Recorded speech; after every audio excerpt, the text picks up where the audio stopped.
low-life piece of shit to get involved in politics.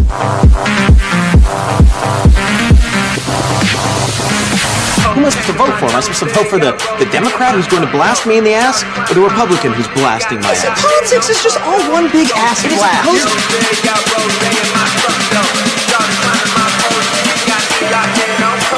A woman in politics is like a donkey doing calculus. That's politics, bitch! That's politics, bitch! That is politics, bitch! But with global warming... Jump science!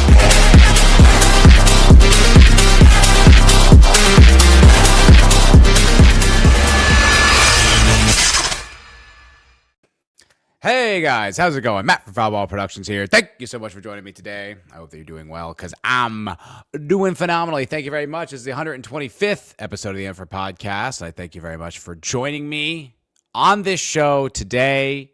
It has been a while.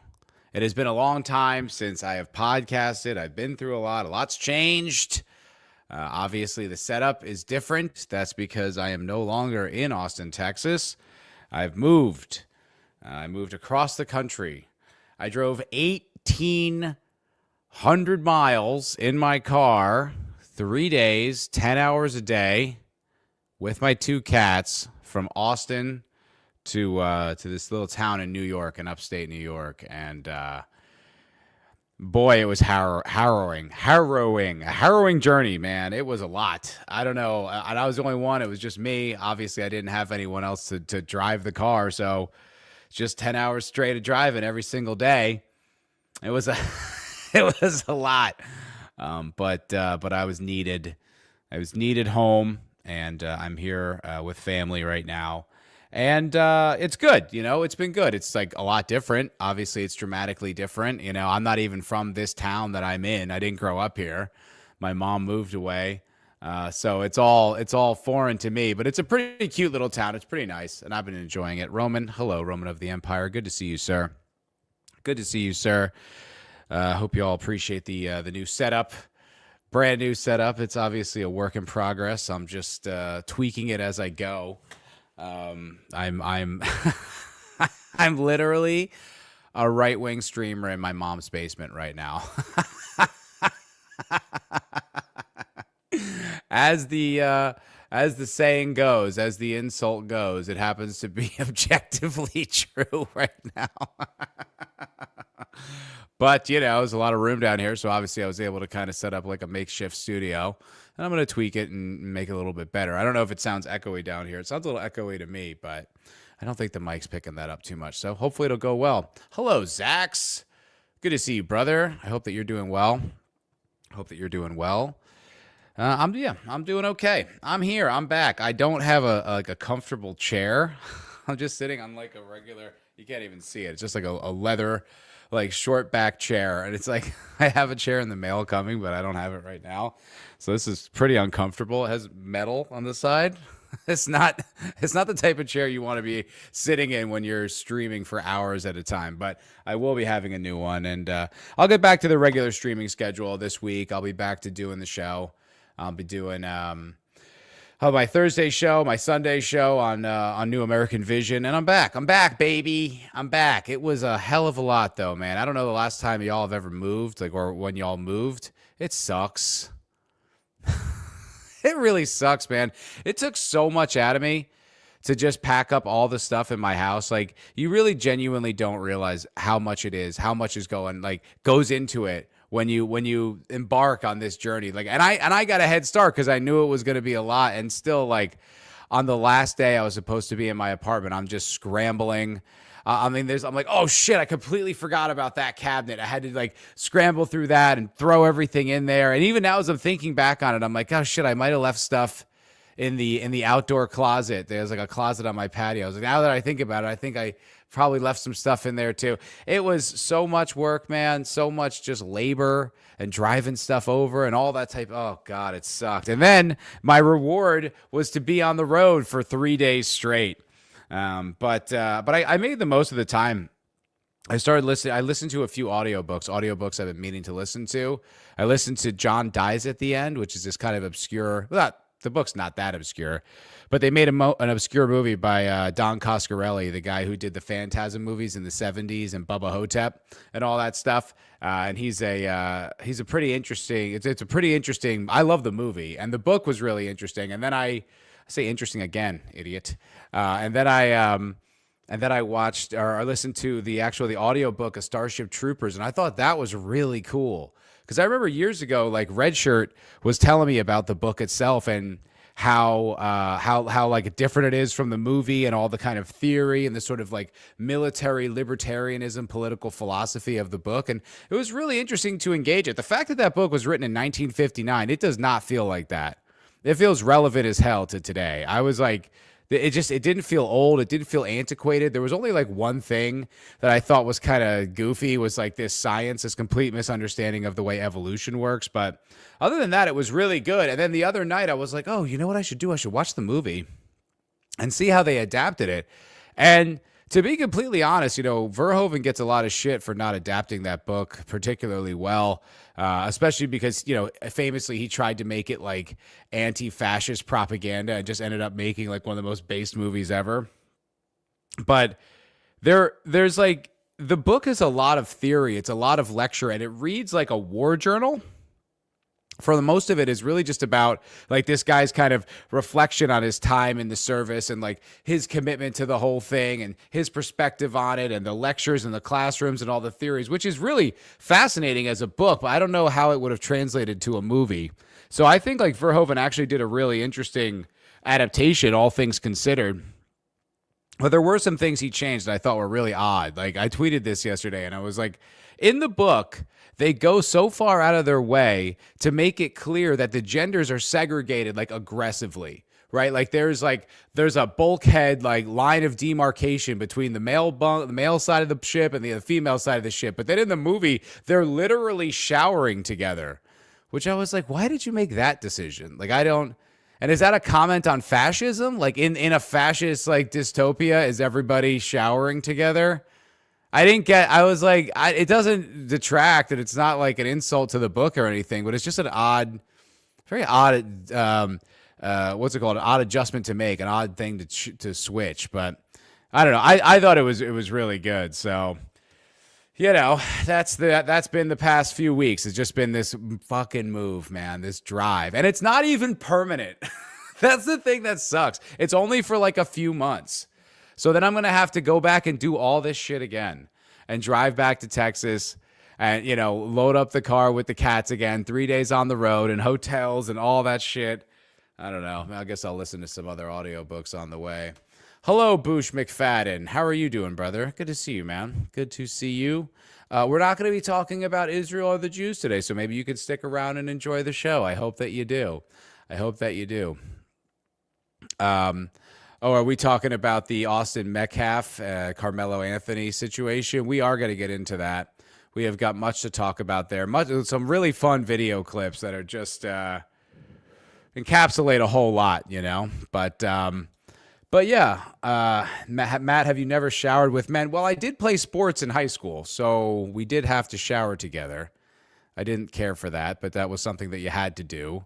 It's very uncomfortable. Not something I appreciate doing, but yeah, when you play sports, you kind of have to. But all right, let's start the show. Let's kick it off. It's good to be back. I'm a little uneasy. This isn't my setup. Everything's a little different, and I got my new studio, so feel like I'm a little off, and I haven't broadcasted in like 2 weeks. This is the longest stretch in a really long time.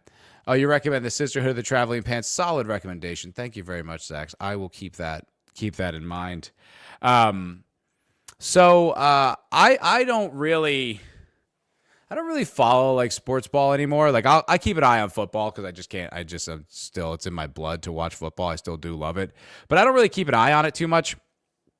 But I was with some family friends last night, and they were watching the Knicks game. And because like where we are in New York and the tri-state area, like, you know, the big teams are a big part of the region. You know, the Knicks, the Yankees, the Mets, the Rangers, you know, all the Giants, the Jets. It's like part of the identity of this region, of the tri-state region. It's a big the tri-state area. It's a big part. And you know, I don't really care about basketball. And the Knicks are like doing real well in the finals, and it's like but the people I were with were really into it. And there was something just occurred to me as I was watching it and watching the game and watching like just kind of watching the discourse around it. And I was like, you know, fuck the Knicks.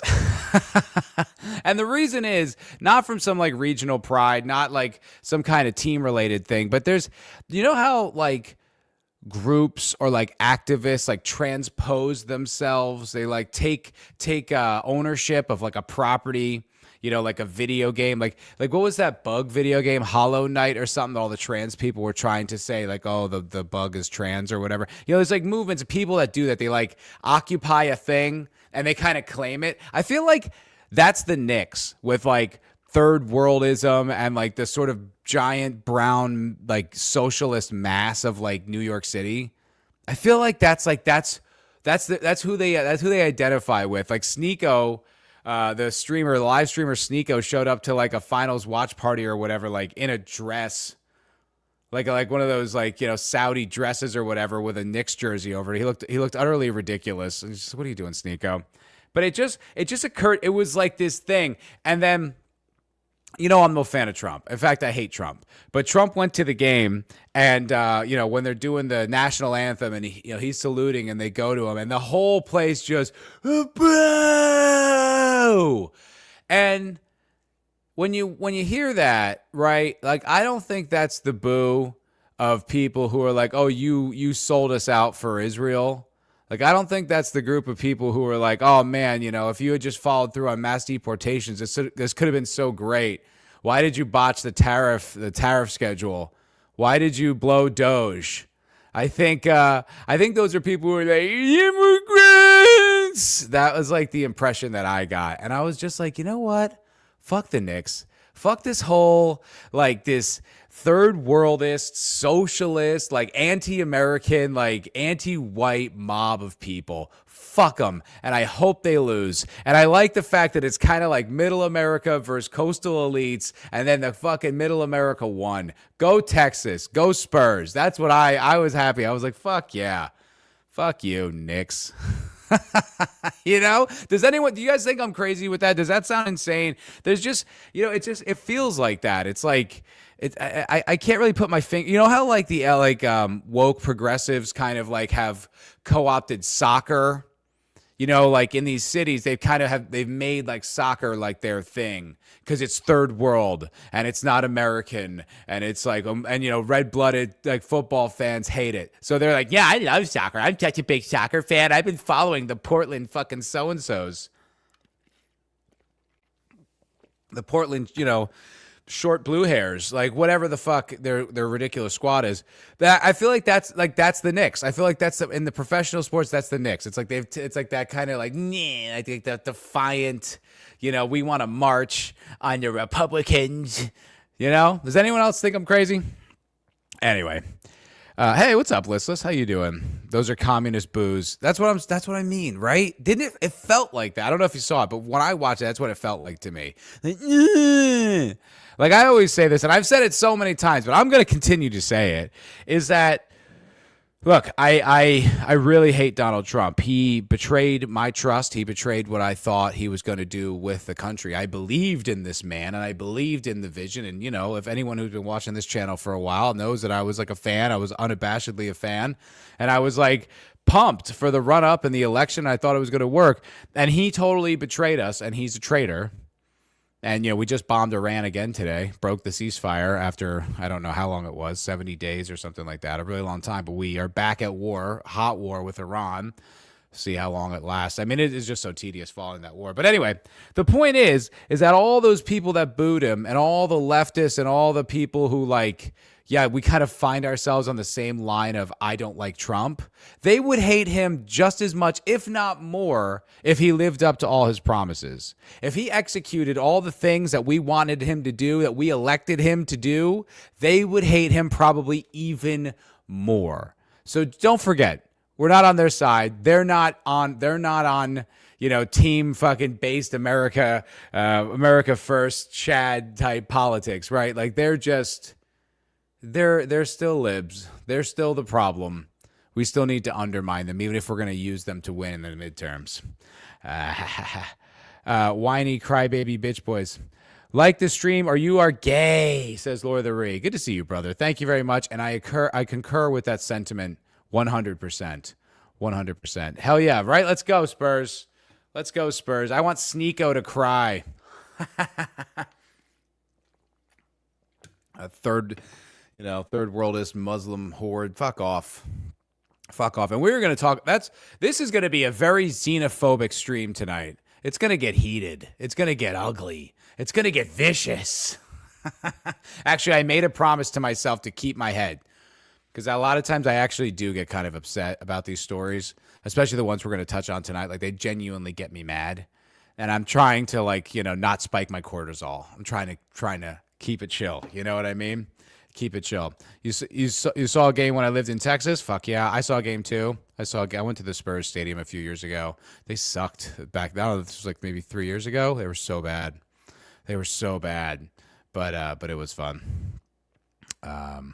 We're already radicalized. Let's go, listless. Let's go. All right, so a lot has happened since I have live streamed last. Last time I live streamed was 2 weeks ago with Atlas Thug. So if you haven't seen that episode, go watch it. He's a great dude. I love Atlas. I think he was just streaming with Tom Foe earlier. They may even still be going. I don't know. But he's a great guy, and we had a great time. Excuse me. But I haven't been around, and a lot's happened. But even more has happened over the past few days. It's crazy. So tragically, there was that story about, I don't quite know how to pronounce it. I think it's Nowak, but it's pronounced like Nowak, Henry Nowak. This English kid who got stabbed to death by this Sikh kid. I call them kids is a little misleading. They're like in their late teens, They're adults, but they're young adults. And this kid Henry Nowak was stabbed to death because he got into an altercation with this Sikh kid who it's hard, no one knows. It's all speculative. You're kind of just playing catch up. But apparently there was some John going back and forth and some antagonization, and eventually the Sikh kid pulls out this knife, this ceremonial knife that he's allowed to have, that other Brits are not allowed to have. Like if you've ever, very famously, there was a clip of Idris Elba saying about, what do we do about all these stabbings, right? And it's just like a liberal or a progressive, right? It's like, we'll do everything to try to fix the problem except actually fix the problem, which is, unbridled mass immigration and this diversity myth, this, multicultural myth. We're going to find a way out of this. And the way Idris suggested was, we'll just have knives without tips. Yeah, there'll be no point on our knives, and that'll stop knife crime. Like, dude, just play Stringer Bell, man, and just shut up. Can't you be running a crack empire or a heroin empire inside of Baltimore, please? Why do you have to talk and be so stupid as an actor? But anyway, so the Brits in Britain are not allowed to carry knives, as I understand it. They're not allowed to carry kind of self-defense weapons. In fact, if you remember there years ago, there was that little girl who kept getting harassed by these migrants, and she had like a hatchet and a knife, and then she went viral because she pulled them out to defend herself. But they were going to prosecute her because it's illegal to carry weapons, to carry knives, to defend yourself, right, against people who would do you harm. That's illegal in England and the UK, which is just utterly insane. Unless fun enough, if you're a Sikh. If you're a Sikh, then you get a religious exception, and you can carry these giant ceremonial blades. They're like 8 inches long or something like that, and you're allowed to carry those, and this kid did. This kid, I forgot his name. I don't want to remember his name. He's a punk bitch. Serving 21 to life now. good. He should be publicly executed, though. Stabs this kid Henry, right? Stabs him, and this is an older story, I understand, but I still have to walk through it. And he stabs this kid Henry to death, and the kid Henry calls the police. And when the police show up, they take the Sikh guy's side, because in the UK, the worst crime you can commit is to be racist. And the Sikh kid claimed that he was a racist attack, that he said racist things to him, and this kid Henry, you know, was running away or whatever they told the police. But they arrest. Basically, what ends up happening is they arrest the kid who got stabbed, the kid who called the police. They arrested him instead of the stabber, instead of the guy who attacked him. And then in the process of arresting a kid with stab wounds, and the meme that came out of it, the very famous meme that came out of it, is the kid says, "I've been stabbed," and the police goes, "No, I don't think you have, mate." Right? And sadly, you know, like I said, the kid died. You could see, I mean, the image of his hand, of his white, bloodless hand, was just so haunting and devastating, and became a kind of macabre meme onto itself. By the way, Right Wing Coalition, Joey Oliver, a guy who's been on this channel a bunch of times, he did a great video on the subject of this stabbing. I would definitely recommend checking it out, because it was absolutely brutal occurrence, and Joey did a fantastic job summing it up. But anyway, so the kid dies, right? And then all this outrage comes out. Well, it turns out like this has been a thing, like this immigrant problem. We have an immigrant problem in the United States, but the immigrant problem that's going on in the UK is on another level. Like, these people are dealing with this stuff like day in, day out. And it's not just one group. Like, we have immigrant problems in this country, but we're kind of isolated with it. It's mostly like South Central Americans, right? Like, that's probably the largest contingent. It's still an issue, but they're not like particularly violent. Like, they can be violent, and we've had gang members and stuff like that. And don't get me wrong, I'm not making excuses. I want them all out. I want every single one of them gone. But it's just a little bit different. Like, the people that the UK are dealing with, like these Sudanese and African and Middle Eastern people who are they come from cultures that are absolutely barbaric. They're absolutely vicious. They don't have like humanity in the way that, you know, you and I do. So there's this guy in Belfast, this dude. It's kind of hard. I was trying to look into details about what the hell happened to this guy, like how this happened. But there's video, and it's absolutely vicious. I can't show it here because it's really bloody and it's upsetting. But there's this Sudanese guy with like a serrated kitchen knife, and he is just stabbing the ever-loving shit out of this Belfast, this like Northern Ireland guy, and he's like cutting his scalp, cutting his throat. It looks like at one point he stabbed his eyes, and it did seem like there were wounds to his eyes. The video's grainy; it's hard to tell. And let me see. You know what? Actually, I think I had an article. What's up, Toy Groiper? I'm here, just listening though. I'm at work. Have to go back 20 minutes. Much love. Hey, much love to you, brother. Thank you very much. Thank you very much. Oh, thank you. That was his name, listless. Yeah, Vikram Digwa. That was the attacker. That's right. Digwa was a trainer in some knife martial art, but got fired for stealing knives. Wow, I didn't even know that. What an absolutely lovely piece of shit. And it's just that's the thing that's just so insulting and absolutely just cucking about. I'm not used to having the camera dead on. It's kind of freaking me out. It's just so absolutely cucked about the UK and these different countries is that they don't like these cultures can carry knives and they can't carry a knife to defend themselves. Like their whole culture has just been like undermined. It really does suck. He also got in a sword fight with some other dude like a week before or something like that. I saw footage of him like firing a gun in the back of something like that. I can only get so radicalized. Yeah. Oh, listless. This is about the Belfast thing. Correction. He wasn't stabbing. He was attempting to behead him and may have blinded him as well. Yeah, that's what the video seemed to show. The video seemed to show that he from what I saw when I first saw it, I was like, oh God, is he stabbing his eyes? It was really upsetting. These videos are very upsetting to watch. But it basically, like the Nowak thing and this other guy, this other Belfast guy, and I think they just keep referring to him as Belfast Man. I don't know if his name has been released. But it really, the point is, like, these things are very related, and they sum up this problem of this mass immigration, this multiculturalism, these people from completely different cultures that do not share our values, that do not share Western values or Western standards of decency. They come from savage countries where like leadership is absolutely brutal for like a reason. Like you like it has to be like that for these people to like understand like how, like what the consequences of these actions are. Because if you in the West, you know, we deal on shame, like we're embarrassed. Like obviously all of our society is based on Christendom and Christianity, and these other cultures do not really share these values the same way that we do. And so it becomes this thing where you try to integrate people with like a Western liberal kind of sense of duty and morality or just community, and they just simply don't have it. And it keeps proving out over and over again. And, you know, gratefully, the UK people have fucking had enough.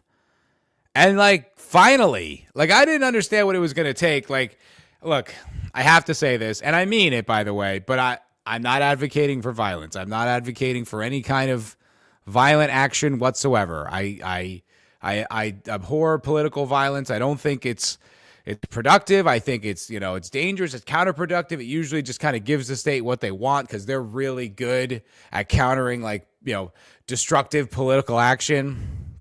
So I'm not advocating for it. However, I don't understand how it didn't happen sooner. I would like, you listen to these stories of like these grooming gangs and you're like, and you didn't burn down the like, you know, the town center. You didn't burn down the fucking Westminster. You know, you didn't burn down like, you know, whatever their government buildings are in London. I'm like, really? Wow. That's restrained. Like I would go on a rampage. I'm not advocating for that. That's a mistake. Do not do that. Oh, Zax, you guys are lucky you don't have Somali pirates running fake daycares. I guess we do have that. We do have that. Danish Iqbal subscribed. Thanks, bud. Thanks, Danish. I kind of sound, I don't know. That's an interesting name considering the topic, but thank you very much, brother. I appreciate it.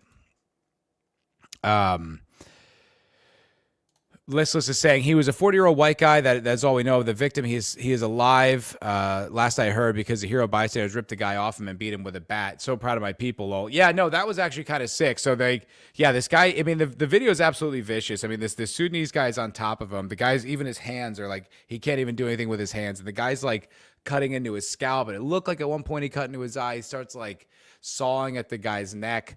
And then eventually these bystanders like stop and help, and the guy takes what's called I think it's a hurling bat. It's like a Irish sport where they hurl the ball. And so the guy whacks him in the head, and this son of a bitch could take a hit.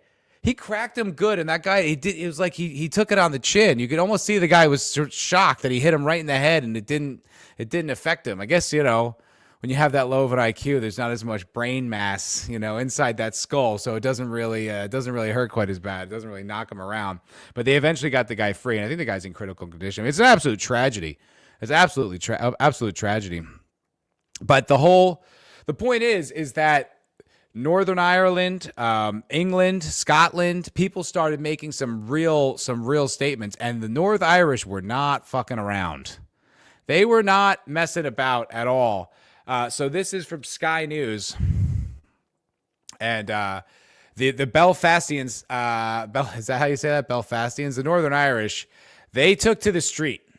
So this guy, the guy was, I guess the Sudanese dude was 30 years old, and they're saying he's been charged with attempted murder with a knife in Belfast last night, and they went ham on it. You can see like the buses have been burned, and this isn't something that is unique or new to Northern Ireland. Unfortunately,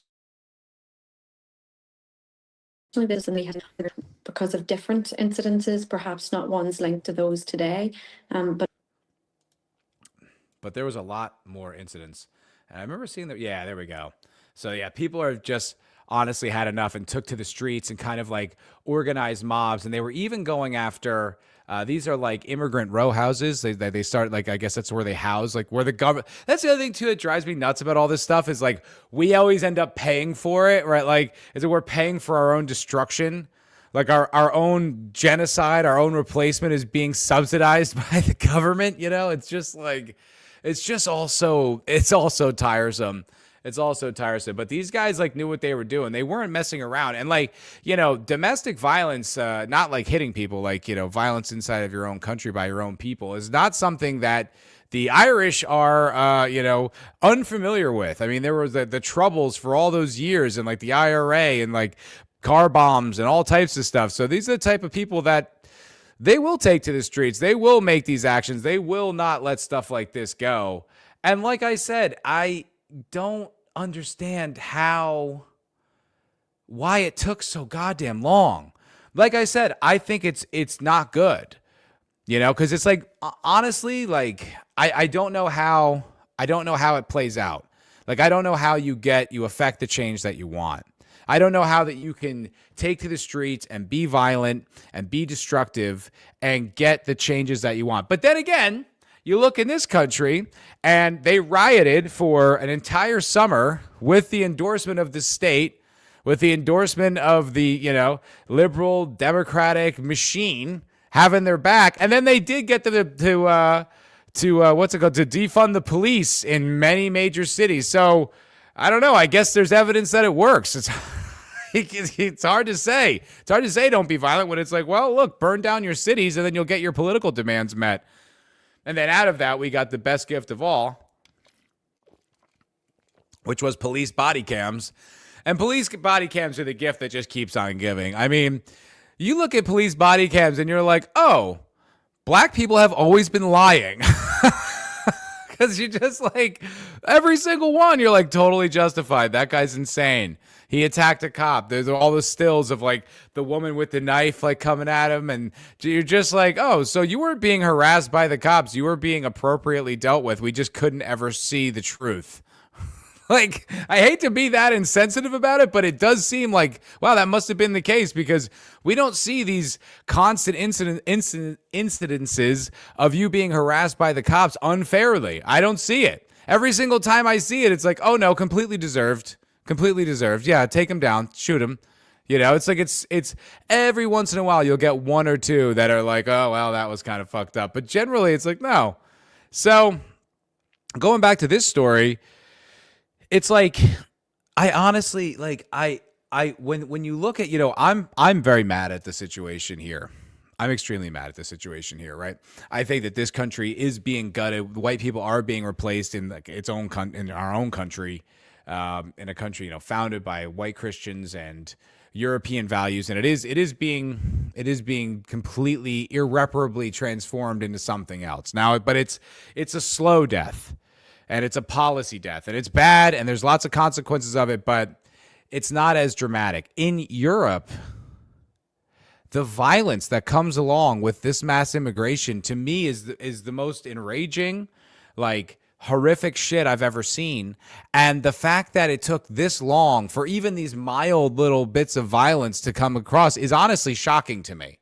It's the type of thing that I would have thought, that I genuinely would have thought would have been like almost like a natural response. Like when you hear about what those rape gangs do to these girls, like, cause they're not even just rape gangs. They're like vicious, inhuman, savage assaults on these young girls. It's like, why didn't every guy just be like, okay, we're finding anyone who looks like him and we're just, you know, we're throwing them in a trash bin, like some kind of action. I'm not, like I said, I'm not advocating for that. I'm not.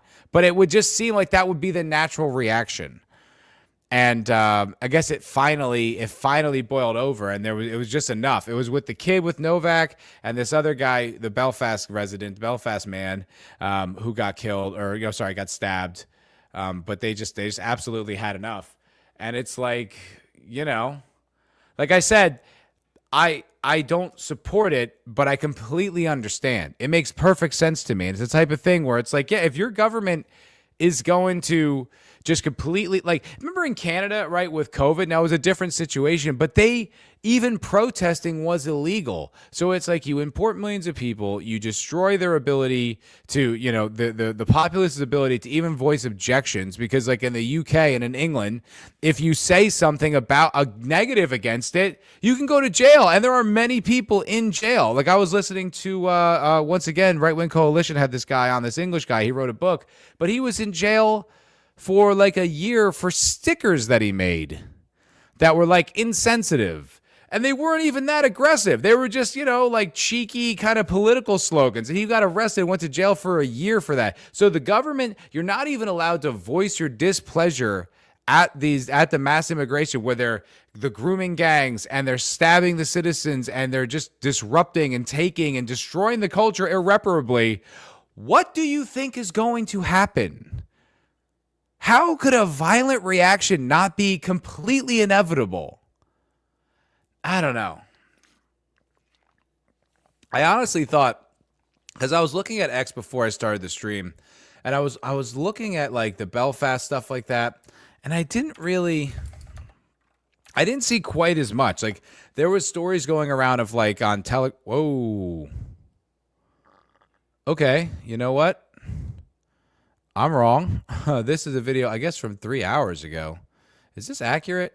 Let me just double check the validity of this. Yeah, okay. Well, this is something. This is a little bit more than just like a few mild reactions. Like this is, I guess this is Belfast right now. Send them home! Send them home! Send them home! It's hard to say. This is just some random account, Molly Pitcher. The Irish are ready to burn down the entire city of Belfast to the ground. I don't know if this is accurate. I don't know if that's substantiated, but there was definitely enough stuff going on. And these were those homes that I was telling you about that they were, burning. And that's the stabbing. I can't show you that. It's really bad, by the way. You don't want to see it. But here we go. This is some of that too. I guess, I don't know. They said they were targeting a lot of the migrant homes that were government subsidized. So I don't know. I said, I did a fair amount of research, but a lot of this is just kind of breaking now. But they said into the night in Belfast that they were going to continue to do stuff like this. So I'm not really sure. But anyway, let's see what you guys are saying. Didn't Ireland just elect a super lefty government? Are there any governments in Europe that aren't super lefty? I mean that kind of unironically. I feel like it gets pretty crazy. Like my buddy is from Ireland, but he's from Ireland proper. He's from like Southern Ireland, or just Ireland. But he talks to me about the way the government is and just how restrictive it is, how bureaucratic, how much they crush progress, how businesses excellence isn't really encouraged. Like it's all this, the heavy hand of the state is ever present in Ireland. And I don't know how much. I mean, I know that like Northern Ireland is technically part of the UK, so I imagine they have a different government. So I don't know if the super lefty government you're talking about is north or south, but yeah, it's pretty bad.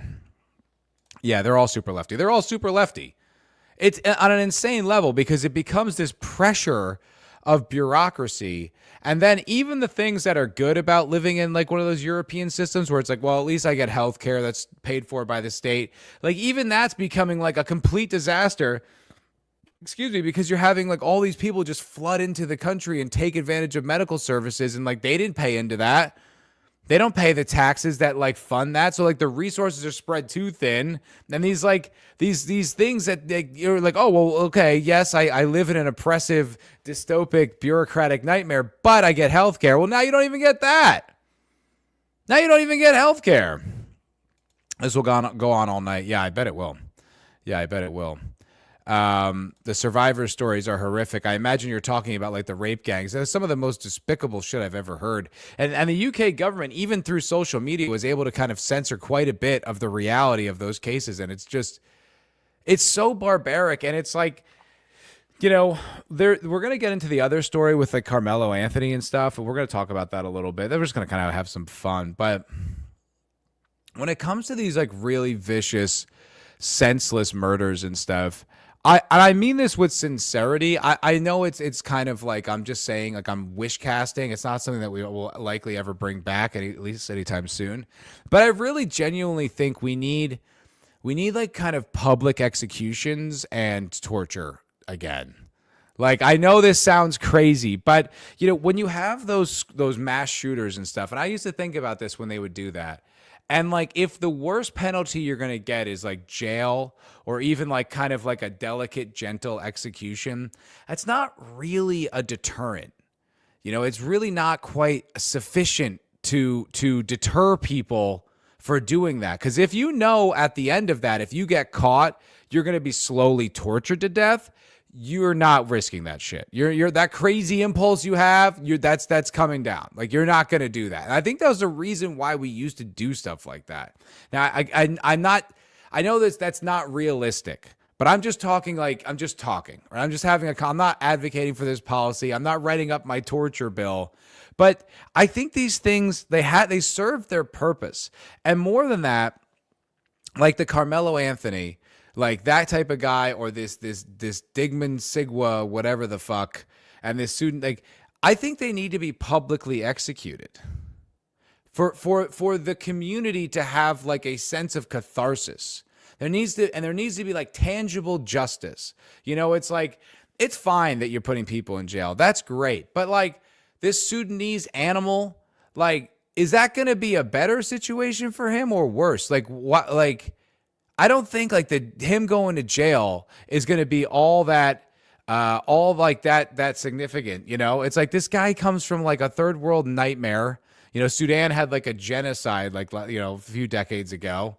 Like, it's absolute hellscape. So if he's in jail, it's like, yeah, I mean, he's not out there living his life, but is he really suffering? It's like, no, I don't think so. I think like there needs to be like a degree of suffering given to the state and given from the state. And Joey Oliver made this argument in his video about Henry Nowak, is like, the people in the countries, the citizens of the countries, you know, me of the United States and, you know, these guys of you know, England and Ireland and all that type of shit, they should get preferential treatment by the state and by the police. They should get, you know, protected above the rights and the well-being of foreigners. That's how it should be. And quite frankly, I honestly feel like we expect that. Like, I feel like if I went to Paris on like a, you know, some kind of a vacation or whatever, and I got into a fight with like a Parisian, like, obviously I'd want fair treatment, but I would expect that the Parisian and the French like police force would not be on my side, right? Like, that's kind of how it should be. Your host government and your host institution should be on your side. They should be advocating for you above and beyond the rights of outsiders. Like, that's normal. That's how it should be. Just like, you know, I think Joey makes this exact analogy, but just like as it is in a family, right? Like, if I have like my family, obviously I'm advocating for them with extreme prejudice before anyone else. Then my friends, right? Then people that I know. And then it's just strangers, and what's the fucking difference that everyone else gets judged to this? But the people that are immediately close to me, yeah, they get extreme prejudice of my protection and my advocacy. That's how it should be. And we should publicly execute these outsider pieces of shit who come into these countries, you know, like, exploit the benefits, exploit the beautiful, wonderful, opulent lands that we've created over the generations. And when they take advantage of that, they should be publicly executed. And in certain cases, they should be tortured to death. I really think that's justice. I don't know if we'll ever get there, but I feel like that's correct. And I feel like that would be a proper deterrent for these fucking animals who come into these places and do this type of shit. Who try to saw a guy's head off with a steak knife, or, you know, stab some kid just like talking to him with the ceremonial knife that he's allowed to have. Like, no. I think actually maybe we should hang him by his fucking feet until he dies. You know what I mean? Like, this way, it's like this way you don't just do that stuff. You are on your best behavior. You behave in these countries. I see you guys are going off in the chat. So let me see what you guys are saying. Oh, Karmelo got 35 years, huh? Huh. I mean, that's a pretty significant sentence. 35 years is no joke. But I think he should be killed. I think he should be executed. I don't know if you can execute. Can you execute someone if they committed a crime when they were 17? I bet if anywhere you could do it, it would be Texas.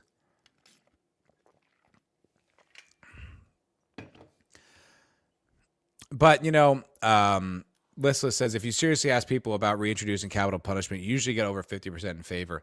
And I used to be kind of not for it because of just the complications of the legal system and the bureaucrat, like the loopholes. Because it would basically, what it would end up being, right, is if we had these kind of aggressive death penalties, it's like, well, it's really just a death penalty for the poor. Because rich people would never face it because they would be able to, hire better lawyers and be able to, litigate the judge to get it down, right? So it's like from that objective standpoint, I feel like, and I still feel like that's correct. However, it's proving out that we need like brutality to be on the other side of these types of crimes against innocents like this, like, people where it's not like a fight and, one of them dies or, it's like you're both involved in the drug trade. It's like, no, you do like a stabbing like this on an innocent like that. It's like, no. We burn you at the stake again. That's what we do now. Like that, I feel it's just like we actually, it does need to be vicious. The other side of that needs to be a fucking nightmare. Zax, maybe the Sudanese guy was like Aladdin stealing food to feed his starving family. You know what? That's almost certainly what it was. He was trying to saw his head off to feed his family. That Irish guy's just trying to cut his head off so he could, feed his starving family. That's the thing, too, that drives me absolutely fucking nuts are the drippy fucking liberals who run cover for these animals.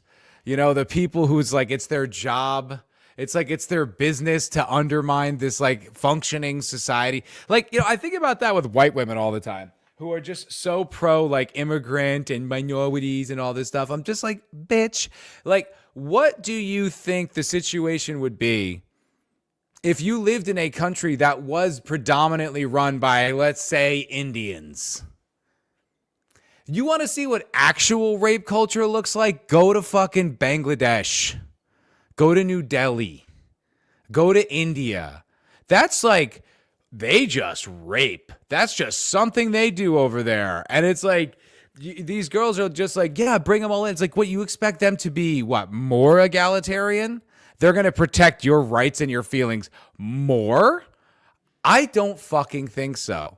That's the thing that sucks the most. It's like, that's why oh God, I'm babbling a little bit here, but that's why I do think that like the founding fathers of the United States of America never really intended for this to be an actual democracy, because you can't just leave it up to the mob. Like, you just can't, because you end up with bullshit like this. Like, you do need like a qualified, benevolent elite that are just going to move and do the things that need to be done and actually not consult you.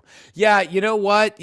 Fucking tattoo-faced mom with her 4th abortion. We actually aren't really all that we're not really all that worried or concerned with what you think about the border, to be completely honest. It's not really weighing us down with any kind of anxiety. Oh, third-year Soch major who hates her dad. Yeah, we actually don't give a shit what your feeling on tariffs is. Yeah, we don't need to consult you, in fact. That's the America I want to live in. That's the America. Begrieved black people who think Karmelo Anthony was innocent. We actually don't care. And we're going to execute him publicly and laugh when we do it. Like, it's just this democracy thing where you have to consider everyone has an equal opinion and all. It's like, no, actually, no, we don't. We need like a monarchy. We really do need like an aristocracy back. And there's just, we're not actually concerned with what you think. No, thanks.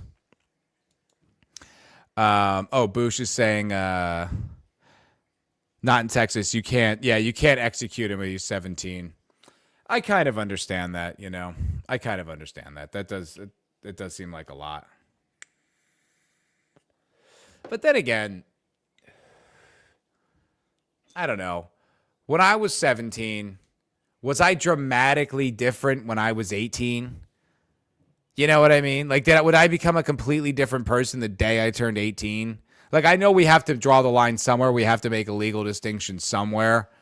But was I a completely different guy? Did I get imbued with magical powers the day I turned 18? Like, somehow I could suss out right from wrong, but prior to that, I absolutely couldn't. Like I said, you got to draw the line, and maybe that's a good thing. I mean, spending the rest of your life in jail, I mean, but you know, it's like, but the family will never be made whole. Austin Metcalf's family will never be made whole, and they'll never get any peace, and their lives will never be the same. So, fuck them. Lord of the Ree, going back to 1776, 13-year-olds got the death penalty. Fucking based. That's what that's what I'm saying. Like, I don't know that we should be executing 13-year-olds, but it's like, if you're going to be, we live in a society like this, right? We live in a society where we don't have the political will to just like shut down crime-ridden neighborhoods to the point where it's not really an option to commit crime, which is what I think needs to be done. Like, I drive through this country, right? I drove across all this country, and it's beautiful. It's absolutely beautiful. I mean, Arkansas is a gorgeous state. Tennessee was gorgeous. West Virginia was beautiful. You know, Pennsylvania was a lot of like shitty highway. It wasn't really all that pretty. It's not the state's fault. It was just the route that I took. But I mean, just lush forests and all this type of shit. There's no reason why we should just have cities that are just violent. Like, that's just not something that should be. We should just shut them down. No, we shut down neighborhoods. There's National Guardsmen on every corner. And if you commit a violent crime, we shoot.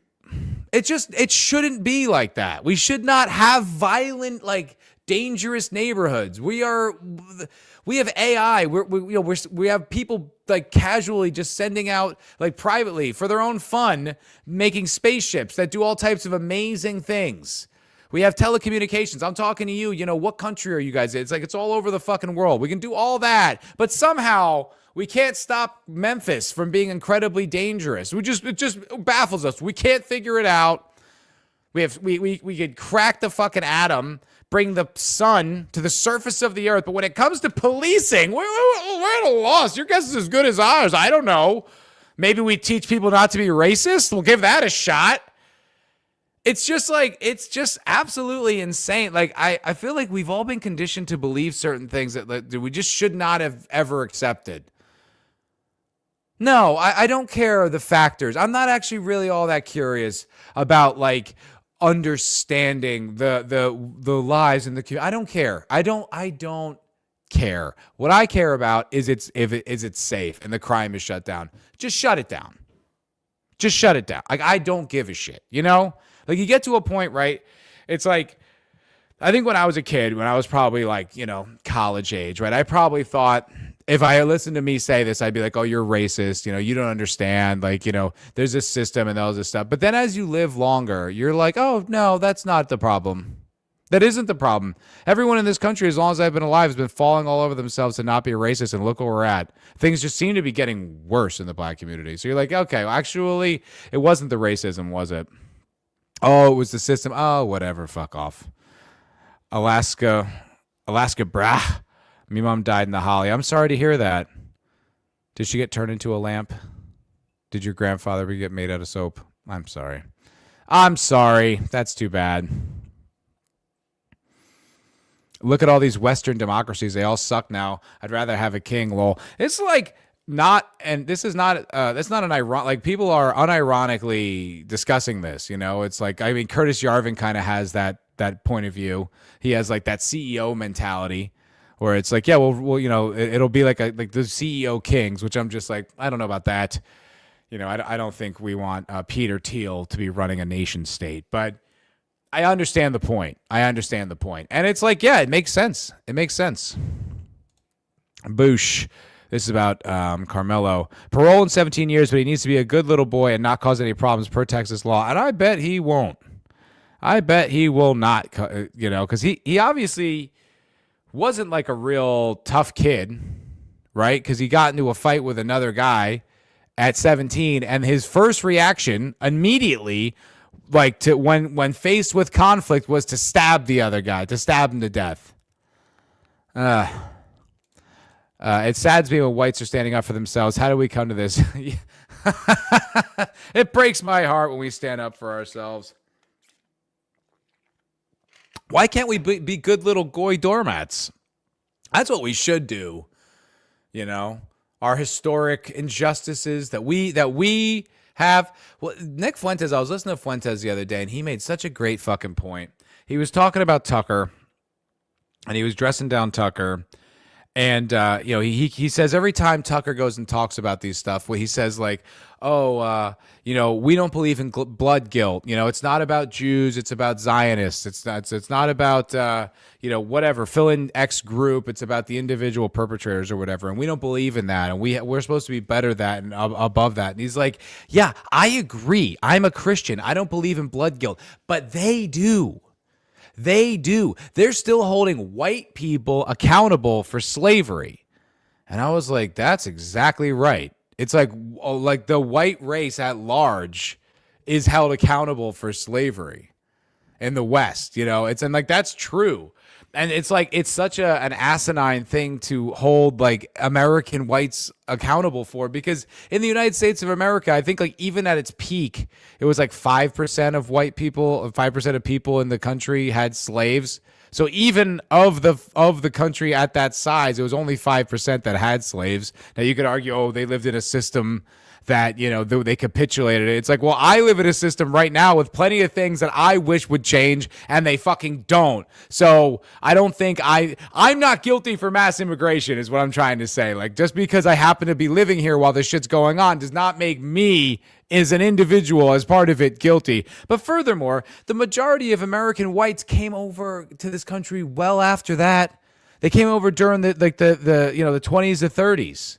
That's where that giant influx of Europeans through Ellis Island came. So even that, the explosion of white people that came into this country, like they're so far removed from slavery, but that doesn't matter. Because he's right. These people believe in blood guilt, and he's right. And they see you as white, and that's the problem. And you see it through their legislation. You see it through so many different issues. It's like, it's not really about colonialism. It's not really about slavery. It's not really about Jim Crow or segregation. It's that fuck you because you're white. You know, and it's like they may attach all these things to it, but this isn't like, there's not going to be a magical point where it's just like we get to this point where, okay, we're cool, right? Like the past is forgiven. It's like, no, not until like every fat black chick's a billionaire. Like that's been my estimation of it. It's just like, that's the only threshold that'll be acceptable. It's like equality, no. Equity, no, that wasn't good enough. It's just like, if every white person's poor and every black person's a billionaire, then we'll probably let it go. But then we'll probably just end up wiping you out anyway. It's like, there is no threshold where it's acceptable. So you just have to be like, okay, then I actually don't give a fuck. I'm not really concerned with your feelings. I'm not really all that concerned with like trying to qualify my point of view or defend my position. Actually, you know what? Fuck you. How about that? Fuck you and fuck your culture. I don't really give a shit. Like, it's not my fucking problem. If it ends with people getting fucking stabbed to death who weren't doing anything, then guess what? I'm actually not that compassionate anymore. I don't give a fuck. Fuck you. You know, like, whatever, man. It's not, it gets to the point where you're like, yeah, fucking blow me, man. I don't know. I want law and order, and I want my fucking country back. I don't really think like that's that insane. That's not that radical. You know, it's not. It's like I said, like there shouldn't be dangerous cities. It just shouldn't be a thing. It's like, you know exactly where the crime's coming from. You know exactly what it's about. Lock it the fuck down. And then stop the crime. And it won't be an issue. Bring back sundown towns. Let's go. Let's fucking go. Yeah, no pineapple Kool-Aid for me. No. No, they wouldn't. They wouldn't. That's the thing. After that, it's just delete us all. Yeah. That's a great point, Boosh. I say this all the time. Reparations have been paid, several trillion in welfare alone. I mean, literally. Like, I used to live in New York City, and I remember I would be like in the Lower East Side, and I'm paying like $1,000 a month for rent, you know, while I'm sharing. This was in 2008 or whatever that was, you know, 2009. And I'm living in the Lower East Side, and I'm splitting a place with someone else, paying $1,000 a month for rent. So, whatever inflates, it's probably $2,000 now. Well, I'm splitting a place. And I'm seeing all these black dudes in the Lower East Side. I'm just like, how the fuck do they live here? How do they afford it? I was like, oh, they don't. Like their housing's paid for. And it's like, what is this? What is this system that we have that we pay? We like subsidize like these crime greenhouses. They just breed it, right? It's like we just pour fertilizer on it. We pay for it, and then more crime comes out of it. It's like, what is this system that we've just accepted? Why is it like this? Oh, anyway. All right. So let's talk about the Karmelo Anthony thing, because there was actually, what was really fun about that was there was a lot of great video. Let me see. I've got my bookmarks here.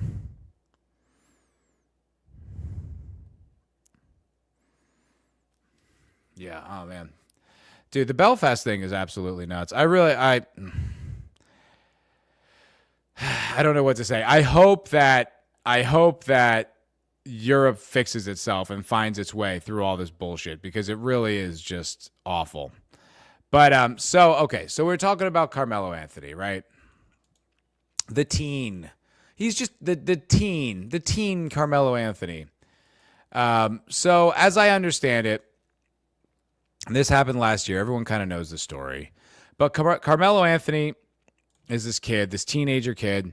He's at a track meet in Texas and gets into an altercation with this kid, Austin Metcalf. Now, they're both 17 years old.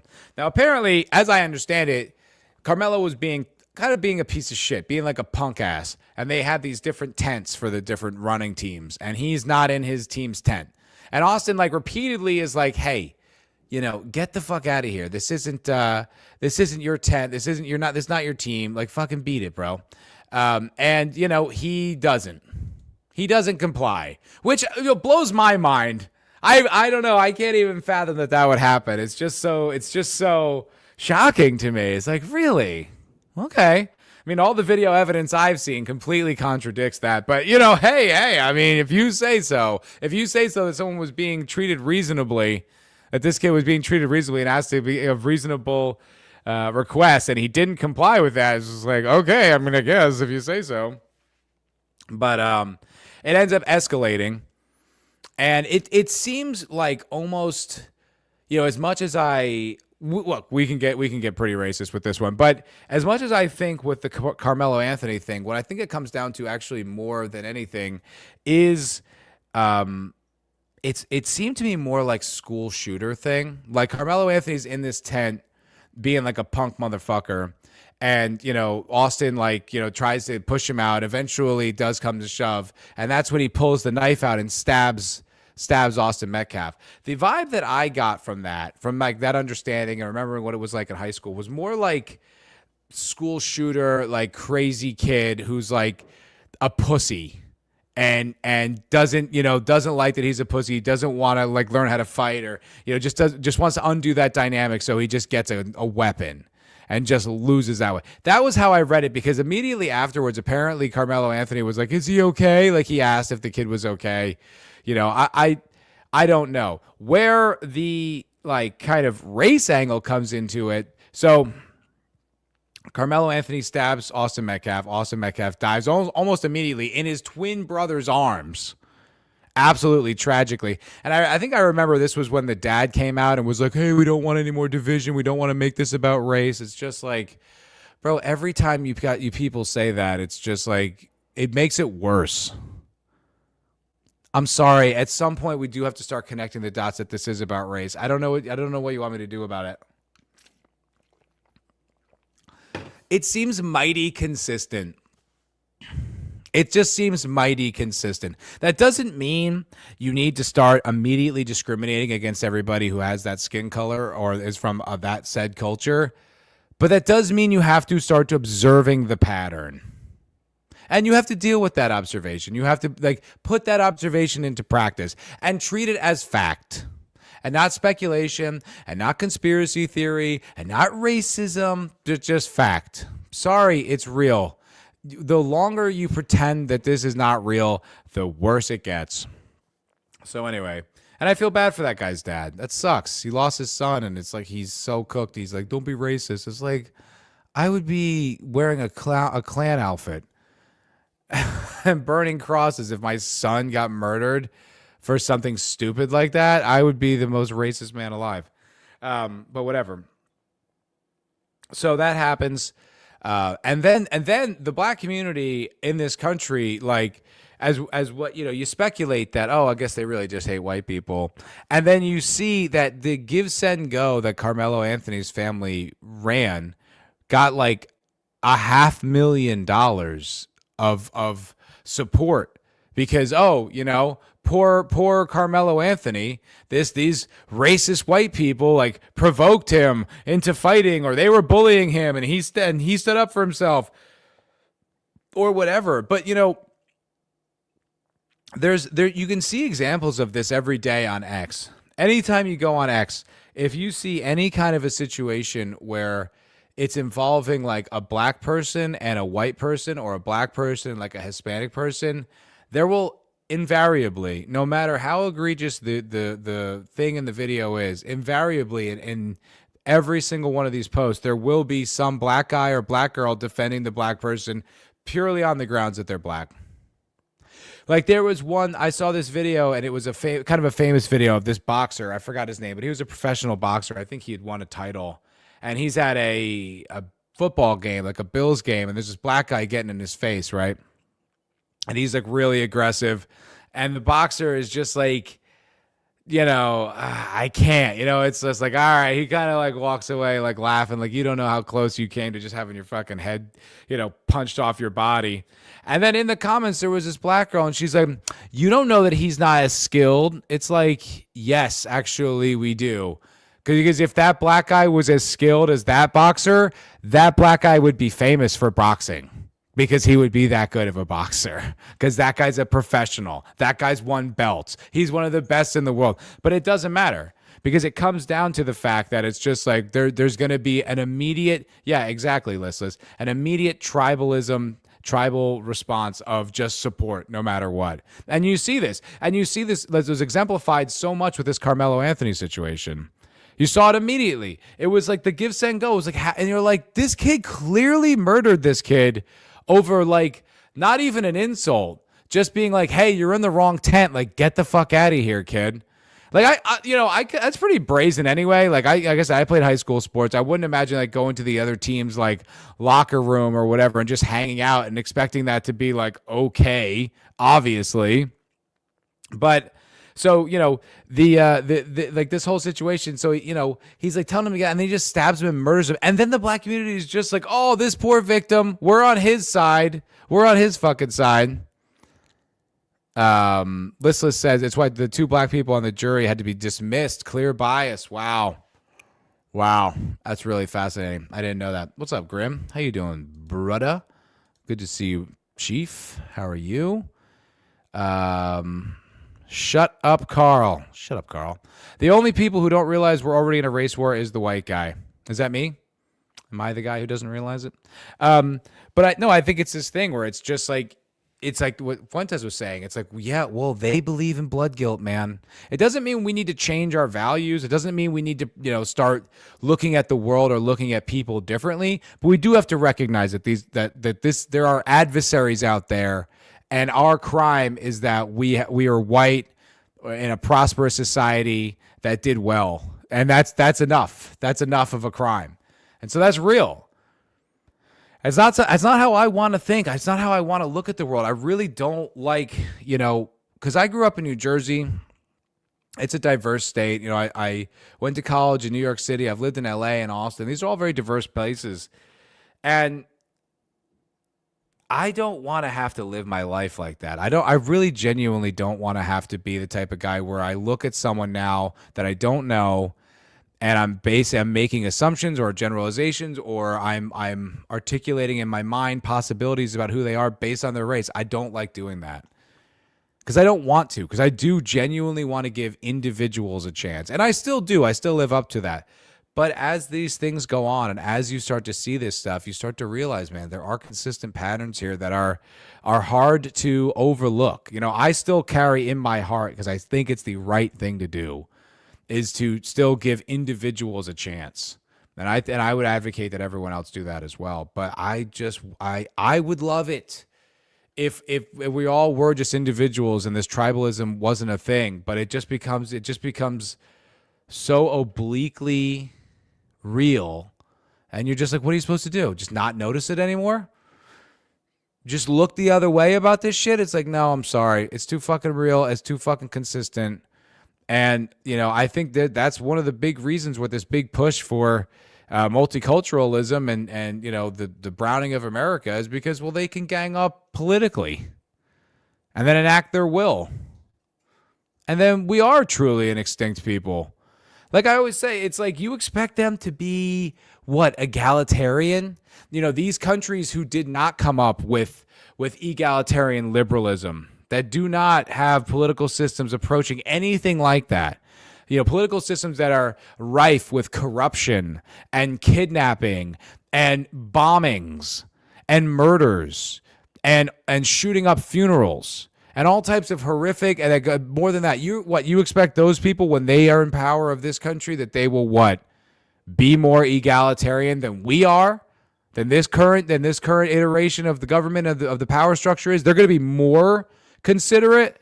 They're going to look out for the oppressed white minority. Is that what you're telling me? You think that's how it's going to go? It's just completely fucking delusional. It's completely delusional. It's like it won't happen like that because it doesn't happen now in the countries that they are in charge of. It doesn't happen now in South America, in Africa, in the Middle East. It doesn't. So why would it when they're in charge here? Are you fucking stupid? The answer is yes. Shut up, Carl. We naturally feel obligated to help others. They use this against us. 100%. I mean, that's like by design. It's like our Christian ethos, our European Christian ethos is absolutely used as a weapon. You know, that sort of guilt, that sort of, you know, collective guilt is used as a weapon against us. They play on our suicidal altruism. Yeah, dude. Yeah. You know, and it's like, look, like I love my mother. Okay. I do. You know, I'm staying with her, so I'm spending more time with her right now. But you know, it's like the other day she was telling me about, because she just bought a new house and she had to get the HVAC thing installed or whatever. And they were talking about the two different units, and one was like the master unit and the slave unit. And she was just like, I can't believe they called it that. And I was like, oh my God, Mom. It's like it's just a term, you know. It's like it's a far cry from human exploitation, but you know, that's just kind of how like the boomer lib brain thinks, you know. And it's just the thing is, it's like I think there, even in some of that, there really is that same kind of feeling. It's like we don't want to be rude. We don't want to be cruel. We don't want to be mean. We don't want to be. It doesn't make us feel good. It makes us feel shame. It's not who we want to be. But unfortunately, like, we're kind of in a war here. This shit is real, and we need to deal with it. And we need to stop pretending otherwise. And it's like, you know, I could probably take it a little bit more easy on the black community if I felt like there was any kind of collective accountability. But there isn't. It's just a complete outsourcing of accountability that's put somehow on my shoulders. Somehow I did something. Somehow I'm to blame. I share some responsibility because I benefited from this. Shut the fuck up. What, like your entire life being paid for, and like, priority access to colleges and all this, and priority access to jobs. None of that doesn't make up for any of it, really, because I don't think it's about that. I don't think it's about that. We are tired. We are fatigued. We're hitting fatigue levels that shouldn't even be possible. Shut up, Carl. We are quick to forget people are quick to forget we didn't create slavery. We fought and died to end it. That is a fact that really needs to be more acknowledged. It's one of these things that somehow just becomes not part of the lore, not part of the history. It's like literally in the United States, we fought a civil war, and the English globally shut down the slave trade. And I will also like to mention that all the melanated people around the world, they weren't thrilled. Because I've heard that melanin somehow gives you compassion, and us white folks, we just don't have that. Because we don't have melanin, so we don't have compassion and empathy. But once the British went around the world shutting down the slave trade, there's a lot of people that from these melanated places that are just overflowing with compassion that weren't very happy. And in fact, they had civil wars, and they had wars about it. They weren't too pumped. But back to Carl saying, but I think we as people have learned we need to look after our own and be proud unapologetically, love for one's own. I honestly think that needs to be true. Like, we really need to, like, channel that pride. We need to genuinely have this fucking pride, right? Like, I was reading this article from the Washington Post the other day, and I was like, was this article designed to make me fucking mad? Like, did they tailor it specifically to me to fucking infuriate me? Like, it was, let me see if I can't find it, because it was one of the most, like, insulting, despicable fucking things that I was like, I started, like, yelling about it to my mom. Like, I was just like, I'm sitting in her kitchen. I'm just like, what is this? Let me see if I can't find it. It was such a stupid... It was about Philadelphia. Give me just one moment. I'm sorry to just try to pull this up last second like that. It's not my intention, but it drove me nuts. It drove me nuts as I was reading it, and I want to share this anger with you. I want to make you as angry as I am.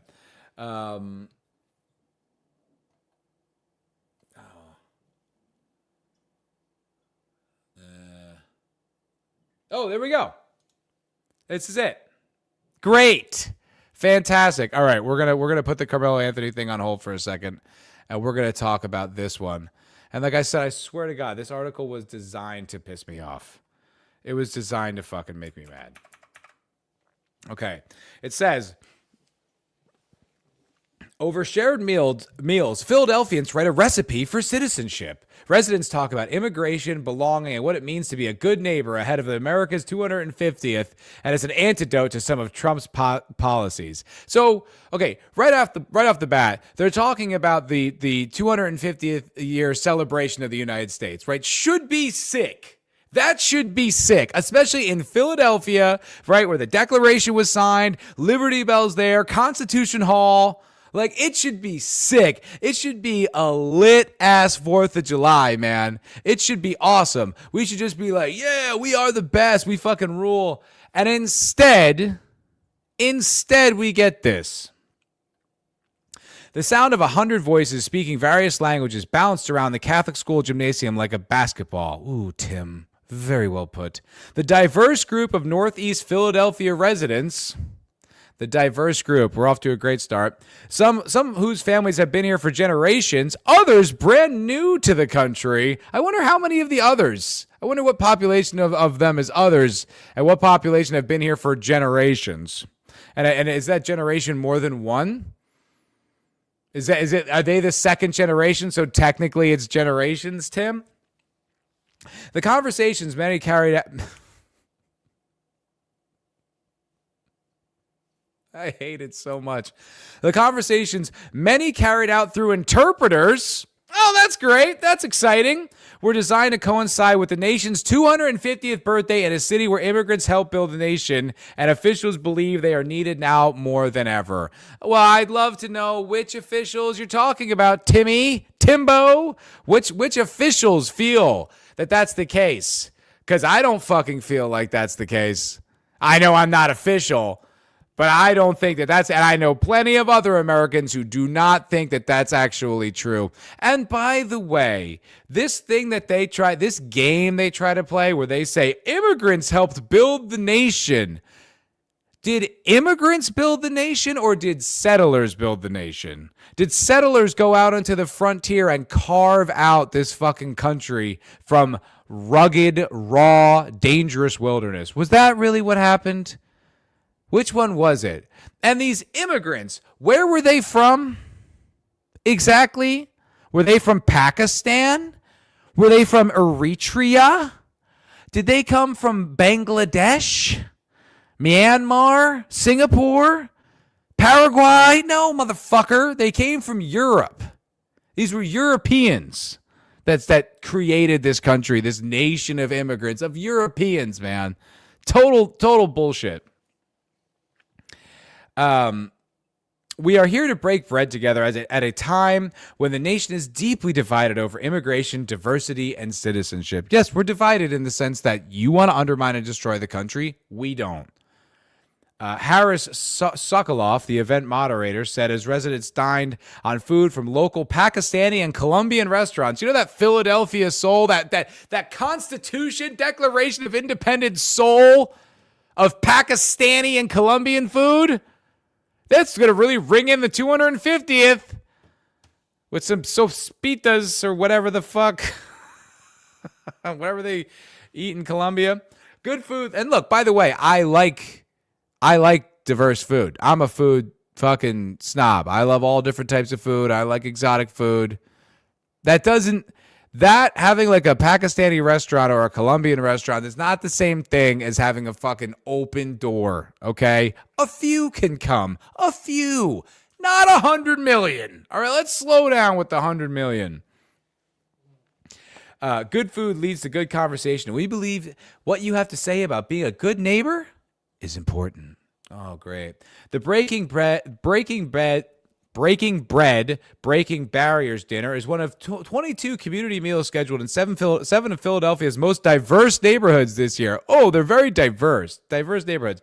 100 people from each neighborhood are invited to attend 3 dinners in the area, plus a final event that brings together all 700 participants. Blah, blah, blah, funded city. Yeah. Oh, and of course, this is always my favorite part. And then you pay for it.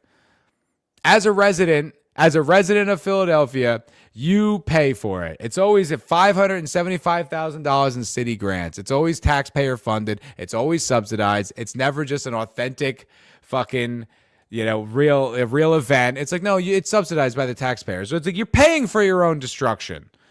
You're paying for diversity to wipe you off the fucking map. Okay. The events are tied to the July 4th anniversary of the Declaration of Independence. By the way, all these immigrants that you love so much, all these people that you fetishize in the way that you do they even know who Benjamin Franklin is? Do they even know who Thomas Jefferson was? Like, when these people come here, do you think they're going to embrace, they're going to know the Constitution and the Bill of Rights, and they're going to wow, these guys, they're going to understand the context with which this could. No, they probably have no idea who those people are, and they have no willingness to learn, and they do not give a shit. What's going on? Eric Von K? Is that Eric? Wait, is that K? Eric Von K? Is this like Eric K? Eric K? How you doing, brother? I haven't seen you in a while, man. If that's Eric K, the mighty mod, the mighty wrench. Good to see you, brother. All they know is ballot harvesting. Fucking A. Oh, Eric with a K in front. Carrick? Oh, okay. So you're not Eric. Okay. What up, Carrick? What's up, Chief? Carrick Von K? Carrie K Von... All right. I don't know what's going on, but hello and welcome. But they're also designed to showcase Philadelphia as an antidote to the Trump administration's immigration policies. That's how we're going to celebrate the 250 years of stability in this country. By the way, one of the longest running actual official governments in the world. Even though we're a younger nation or a younger people, but the government itself is one of the longest going in the world. And that's how they're going to celebrate. Oh, it's like, look. I don't care what you think about Trump and the thing. I fucking hate Trump. But on the 4th of July, the point should be to embrace America. The point should be fucking fireworks and our great history and the Constitution and the Bill of Rights and fucking blah, blah, blah.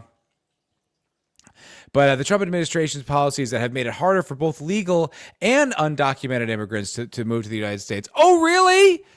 It made it harder for people to, what you mean, break the fucking immigration law? Is that what you mean when you say undocumented immigrants to move here? You mean break immigration law. They say it like everyone in the world has some kind of natural right to just come to the United States and just exploit it. Like that's like a God-given right. If you're on the planet and you come and you set foot across that line, now you're an American. And that's your God-given right. And this fucking fascist Trump administration is trying to take that right away from you. Fuck off. Fuck off. As they watched immigration and customs enforcement step up arrests in New U.S. cities. Oh, did they really? God bless. I would love for that to be true. I doubt it. I bet this article is from fucking last year. This one's from March. But I have not seen ICE do shit. Their enforcement is non-existent. They're not doing mass deportations. That's all a big joke. I fucking hope that they are, but they're not. Communities in Philadelphia have been on the edge. Oh, you mean like it's also like you make it sound like the worst thing that could happen to these people is they would have to go back to where they're from. Yet in the same breath, you just like worship these people because of where they're from. So is where they're from amazing or is it a shithole? Which one is it? And it doesn't actually matter. What matters is they're not American. And that's all that they give a shit about because it's just going to undermine. It's going to undermine the character of this country. It's going to undermine the profile of this country. And that's their goal. That's what they want. But, okay, let me, okay, this was like my favorite thing. Wait, I keep losing my mouse. Where the fuck's my mouse? There we go. Where is it? Why can't I see it? Okay. Okay. People at each of the 10 tables of last week's dinner in Northeast Philadelphia were asked to discuss their cultural differences as well to how to, love that. I would like to be, can we discuss your cultural differences and how they clash with American culture? And we need you to address that. That's how this conversation should go, as well as how to construct a Philly-flavored recipe for citizenship. Families from China, Ukraine, Latin America, South Asia, and the U.S. talked about their struggles being neighborly and how to help others feel like they belong. Rashad Shafiq sounds like a real knock-around Philadelphian who immigrated to Philadelphia from Afghanistan 7 months ago, said he came to this dinner to feel closer to the community. Everything is new to us. Shafiq was seated with the Amazar family who arrived from Afghanistan last year and 2 people born in Philadelphia, Jack Tomzuk, 32, and Lisa Cross-Shutzak, 61. This is the people they put in the article to make you feel like, oh, no, this is just Philadelphians. Just normal, regular Philadelphians. And then just, bicentennial. 250 years of America, folks. This is what it looks like now. When asked by a moderator to describe being a good citizen, Friba Amazai, who spoke in Dari through an interpreter, doesn't even speak English. We're going to get her interpretation on what it is to be a good Philadelphian? No, motherfucker. No. This should be us through an interpreter being like, hey, bitch, first step, go learn English because you live in the United States of America now. Okay? Like, this concept that these people come to this country and don't speak English could be the most rude and disrespectful feature amongst them. It is the thing that drives me fucking crazy. I don't even care if you speak bad English, but you need to try. You live here. This is the United States of America. Speak fucking English. When I went to Mexico a few months ago, and I don't speak Spanish. I am very bad at speaking Spanish, but I made the fucking effort. I tried. I made like an effort to say my goofy gracias and de nada and all that stuff. I had the effort to say, to speak Spanish because I'm a guest in your country and you speak Spanish down here. You moved to this country and you can't be bothered. You can't be bothered to learn English. Fuck you. So when asked by a moderator to describe being a good citizen, Fribra Amazai, who spoke in Dari through an interpreter, initially thought the question was about the naturalization process. Yeah, that's her concept. That's her concept of what being a good citizen is. Oh, is your paperwork in order?